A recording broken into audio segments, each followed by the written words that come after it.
Our Parliament has urged Treasury to fund the recruitment of 20,000 new soldiers and increase the defence budget, warning that the military faces a permanent crisis without urgent support. Defence Committee Chair Dakota Lehuete, as well as Malusi Gigaba, emphasised the need for more resources during a briefing with the media on Thursday.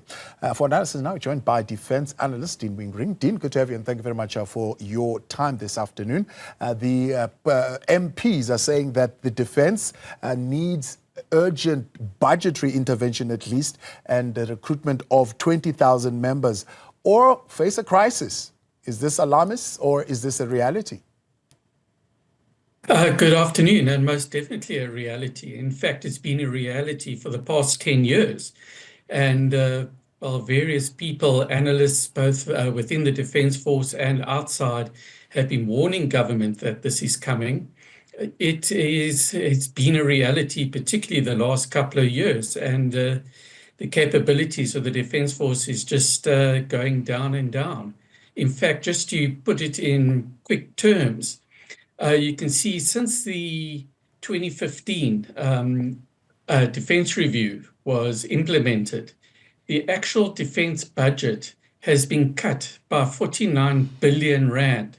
Just in these last couple of years. And if you take inflation into account, this is well over 60 billion rand reduction in the Defence Force budget. And unfortunately now the chickens have come home to roost. It's not going to affect the Defence Force. The Defence Force has already been severely affected. Yeah. Even if tomorrow we up that budget, as the chairperson says, that normally what is suggested is that it needs to be at least 2% of the gross domestic product. We are currently not even close to 1%. We are below 1%. So even if we were to up it to 2% right now, is this going to see a quick turnaround? Yeah, you're quite correct. The current defence budget is about 0.7% of GDP. And the president has stated that he would like to see it gradually increase to 1.5%, whereas the worldwide average is more trending towards the 2% that you mentioned. But I don't believe a sudden influx of funds right now will do much. Much like a starving person, you give too much food, and you could actually make the patient worse. So I do believe it should be a gradual increase in funding, possibly say to 1% for a couple of years, and then you go up to 1.2% and increase it, just so that the money that is allocated is just not sort of spent on willy-nilly, as it were, that you can have targeted interventions. And that will gradually increase the capabilities of the Defence Force. But the capabilities have been depleted so much, it is so difficult to actually decide where are you going to actually spend those funds. Yeah. And unfortunately, sort of being a realist, the Defence Force is not going to receive an increased budget, because the realities in South Africa is that we do have social, educational, health, safety problems that also requires money. And until our economy improves, and until our gross domestic product improves by a material amount, the amount of money available to spend on defense will continually be constrained. The average age of most of our corporals, we're told, is 45. Is that not in keeping with the norms elsewhere in the world? No, most definitely not.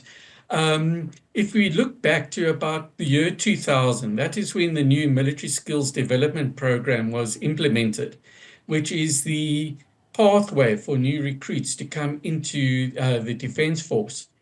And at that time, if you look at the privates, which is the lowest rank that comes into the Defence Force, just 10% of the privates were between the ages of 18 and 24 years, which is totally ridiculous. And but via the MSDS system, by 2011, we had improved that to a pretty respectable 57%.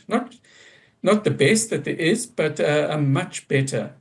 And then the budget's cut, hit the Defence Force, and the number of military skills development students that could come in, and the new trainees was cut to currently about 2,000 new trainees a year, which is way too few for to rejuvenate the Defence Force. And unfortunately, I think the average age for, as you say, for privates, for the deployable troops has now been gradually increasing again.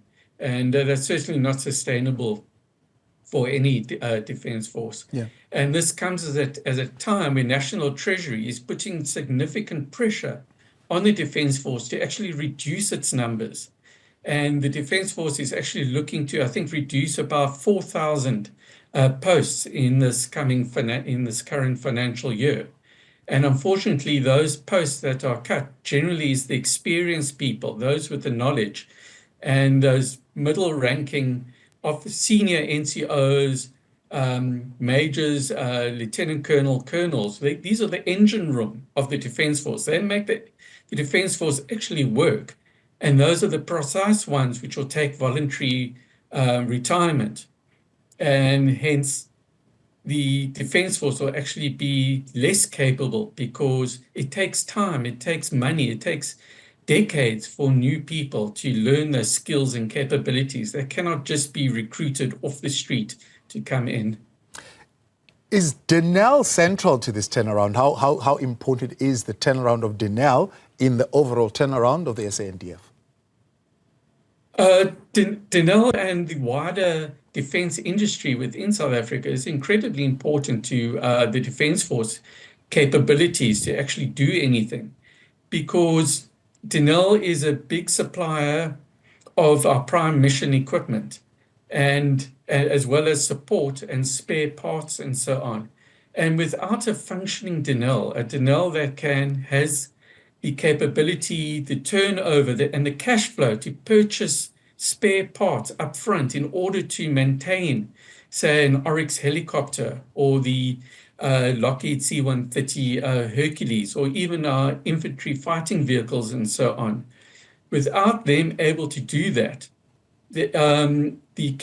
our aircraft are sitting on the ground awaiting spare parts, not only because we don't have the funds to buy it, but because Denel doesn't have the funds to buy those spare parts up front.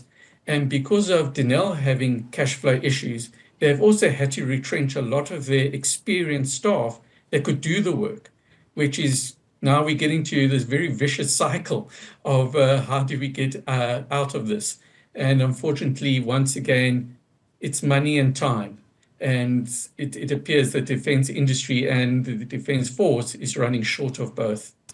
Dean, appreciate your time. Thanks for coming on. Defence analyst Dean Wingrin on the latest coming from the lawmakers. They're saying we need urgent intervention as far as the budget of the Defence Force is concerned, or we are facing a crisis.